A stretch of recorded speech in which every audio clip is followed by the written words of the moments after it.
Stick drift on your PS5 DualSense controller can ruin your gaming experience.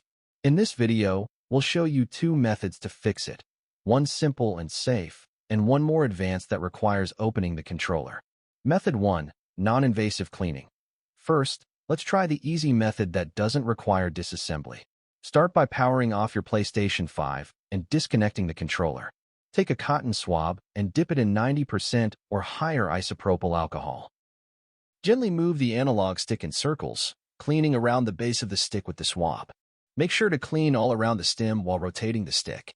If you have a can of compressed air, you can also spray short bursts under the stick to remove any debris.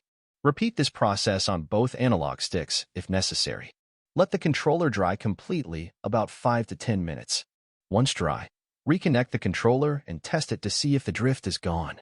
Method 2. Advanced. Opening the controller. If the problem persists, the issue may be internal. Proceed carefully. Start by removing the faceplate. Use a plastic pry tool to gently pop it off from each side. It's held in by clips. Next, remove the two screws under the triggers, then unscrew the two bottom screws near the grips. Carefully separate the back shell from the front. Don't force it. Take your time. Once open, disconnect the battery by gently pulling out the connector.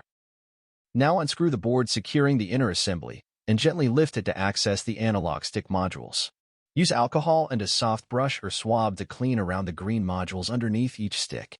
If cleaning doesn't help, you may need to solder and replace the analog stick modules, but that requires soldering skills. For most users, deep cleaning at this stage is enough. When you're done, carefully reassemble everything in reverse order.